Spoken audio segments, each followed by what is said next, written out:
आज चिकेনের খুবই সুস্বাদু একটা রান্নার রেসিপি নিয়ে তোমাদের সামনে হাজির হয়ে গেলাম। আশা করি তোমাদের রেসিপিটা ভালো লাগবে। তোমরা থাকো আমার সাথে, দেখো আমি রান্নাটা কিভাবে করি।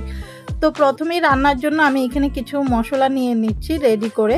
তো এখানে নিয়েছি একটা টমেটো, কয়েকটা গোটা ছোট সাইজের পেঁয়াজ নিয়েছি, আদা রসুন কাঁচা লঙ্কা শুকনো লঙ্কা আর গোলমরিচ। তো এগুলোকে কড়াইতে সামান্য একটু সর্ষের তেল দিয়ে আমি ভেজে নেবো যতক্ষণ না এগুলো একটু নরম হয়ে আসছে। তো এদিকে ভাজা হতে থাকে আর আমি তোমাদের সাথে কিছু কথা বলে নিই। তোমরা আমার চ্যানেলে যারা যারা নতুন আছো বা আমার ভিডিওটি নতুন দেখছো তারা অবশ্যই আমার চ্যানেলটিকে সাবস্ক্রাইব করে দিয়ে পাশে থাকা বেল আইকনটি ক্লিক করে দিও, যাতে আমার ভিডিওর নোটিফিকেশন তোমাদের মোবাইলে পৌঁছে যায়। আর যারা অলরেডি সাবস্ক্রাইব করে রেখেছো তারা প্লিজ ভিডিও দেখার পর একটা লাইক কমেন্ট শেয়ার করতে কিন্তু ভুলবে না। লাইক করলে মোটিভেট হয়ে ভিডিও বানানো আগ্রহ বাড়ে, সেটা তোমরা সবাই জানো। তো নাড়াচাড়া করে দেওয়ার পর আমি ঢাকা চাপা দিয়ে কিছুক্ষণ এটাকে সেদ্ধ হতে দেব। তারপরে ঢাকনা খুলে দেখব যে আমার মশলাগুলো একটু সেদ্ধ হয়ে এসেছে, টমেটো নরম হয়ে এসেছে, পেঁয়াজও খুব সুন্দর একটা কালার চলে এসেছে। তখন আমি আরেকটু নাড়াচাড়া করে মশলাটাকে একটা পাত্রে নামিয়ে নেব।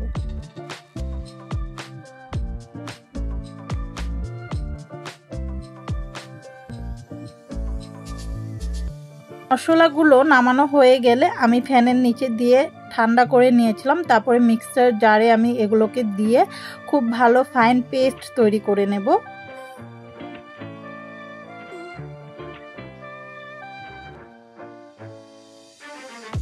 এখানে আমার মশলা তৈরি হয়ে গেছে, তোমরা দেখতে পাচ্ছ কি সুন্দর কালার এসেছে মশলাটা। তো এখন আমরা চলে যাব সরাসরি রান্না করতে।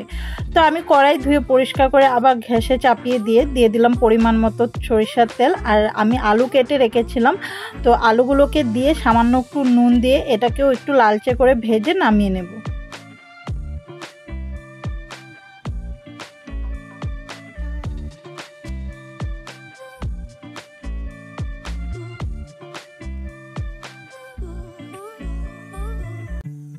তো এখানেও আমার আলুগুলো লালচে করে ভাজা হয়ে গেছে। এখন এগুলোকে একটা পাত্রে নামিয়ে নিয়ে আমি রান্নার দ্বিতীয় পর্যায়ে চলে যাব। তো এখানে আমি আরেকটু তেল ব্যবহার করেছিলাম, সেটা স্কিপ হয়ে গেছে। তারপরে দিয়ে দিয়েছি কয়েকটা গোটা গরম মশলা। গোটা গরম মশলার মধ্যে ছিল এলাচ, দারচিনি আর লং, গোলমরিচ। আর তারপরে দিয়েছিলাম সামান্য একটু চিনিটাকে দিয়ে খুব ভালোভাবে নাড়িয়ে দিয়ে দিব 1 চামচের মতো হলুদ গুঁড়ো, 1 চামচের মতো লাল লঙ্কার গুঁড়ো আর 1 চামচের মতো জিরের গুঁড়ো। তারপরে দিয়ে দেব মাংসকে পরিষ্কার করে ধুয়ে জল ঝরিয়ে রেখেছিলাম, সে মাংসগুলো দিয়ে আমি খুব ভালোভাবে মশলার সাথে মাংসকে মিশিয়ে নেব। আর হ্যাঁ, এই পর্যায়ে কিন্তু গ্যাসের ফ্লেম লো থাকবে, না হলে মশলাটা পুড়ে গেলে একদমই রান্নার টেস্টটা নষ্ট হয়ে যাবে।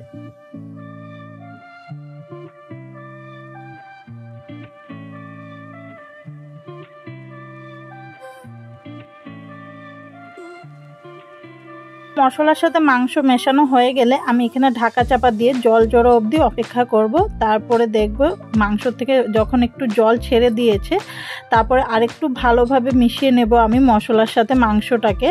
যত ভালো করে মেশাবো ততই কিন্তু মশলা মাংসের সাথে মিশবে। আর এটাতে কিন্তু কোনো রকমের হুড়স্থুল করা চলবে না, একটু আলতো হাতে সময় নিয়ে মাংসটাকে মশলার সাথে মেশাতে হবে। তারপরে যে মশলাটা আমরা আগে থেকে তৈরি করে রেখেছিলাম সে পেস্টটা এখানে দিয়ে দেব। তো পেস্টটা দেওয়া হয়ে গেলে আমি মাংসর সাথে পেস্টটাকে খুব ভালোভাবে মিশিয়ে নেব।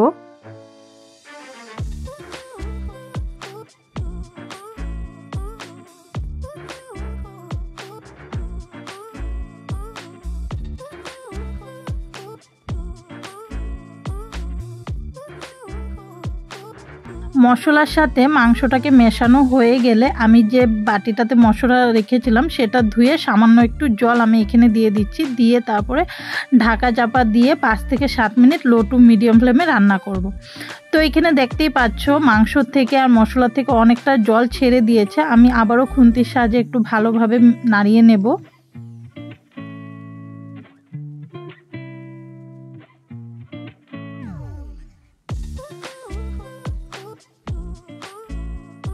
নাড়াচাড়া করে দিয়ে আমি আবারও ঢাকা চাপা দিয়ে 5 থেকে 7 মিনিট রান্না করব।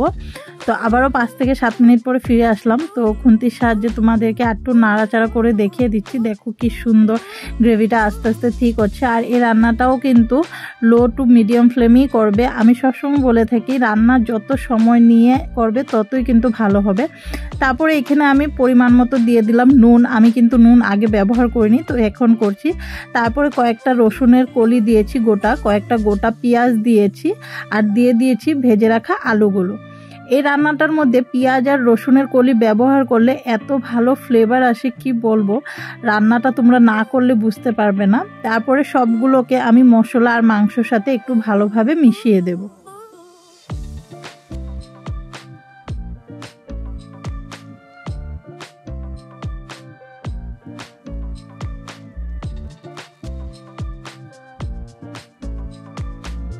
এখানে আমার মেশানো হয়ে গেলে ঢাকা চাপা দিয়ে আমি 10 মিনিটের মতো লো ফ্লেমে রান্না করব।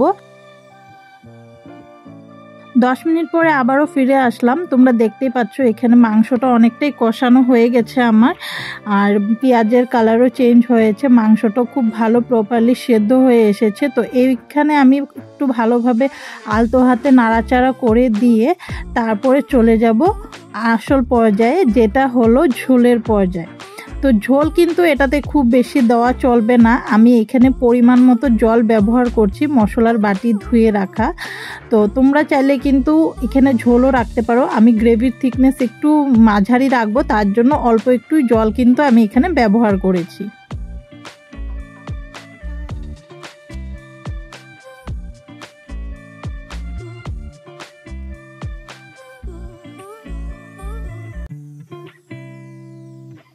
তো জল দেওয়ার পরে ভালোভাবে মেশানো হয়ে গেলে আমি এখানে বলক আসা অবধি অপেক্ষা করেছি। বলক আসার পরে আমি ঢাকা চাপা দিয়ে লো টু মিডিয়াম ফ্লেমে আবারও 5 থেকে 7 মিনিট রান্না করে নেব।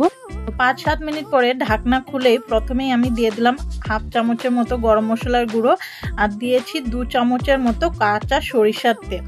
হ্যাঁ, খুব ভালো টেস্ট নিয়ে আসে এই রান্নাটাতে কাঁচা সরিষার তেল দিলে, খুব ভালো ফ্লেভার আসে।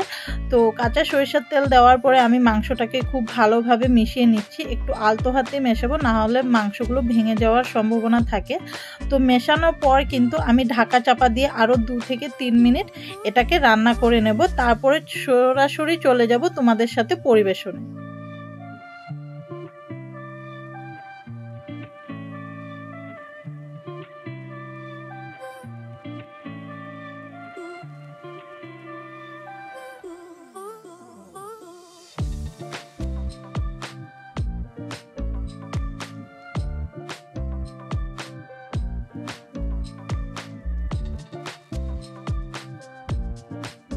তো ফাইনালি আমাদের দেশি মুরগির মোরগ কষা রেডি। তো তোমাদের যার যার এই রান্নাটা ভালো লেগেছে তারা অবশ্যই বাড়িতে ট্রাই করে কমেন্ট করে আমাকে জানাবে তোমাদের কিরকম লেগেছে। আর যারা যারা ভিডিওটা দেখেছো অবশ্যই কিন্তু লাইক কমেন্ট শেয়ার করতে ভুলবে না। আজকের জন্য এতটুকুই, দেখা হচ্ছে পরের রান্না পরের ভিডিও।